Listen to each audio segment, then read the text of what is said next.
Aste hontako Tolosaldeko atariaren astekarian lurrera begira jarri gara, alde batetik Rebeka Kalbo kazetariak basoan sartuko gaitu, nolabait Tolosaldeko basoen egoera aztertu eta horretarako Maixa Otegi eta Fernando Otazu elkarrizketatu ditu.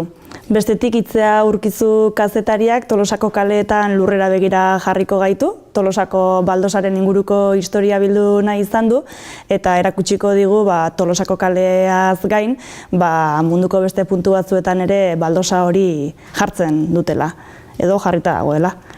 Bestetik, erakutsiz ikasi atalean, aste honetan, Uzturpe ikastolako ikasleek osatu dute horria, Idoia Paolaza psikologoa ere etorriko zaigu bere tartearekin.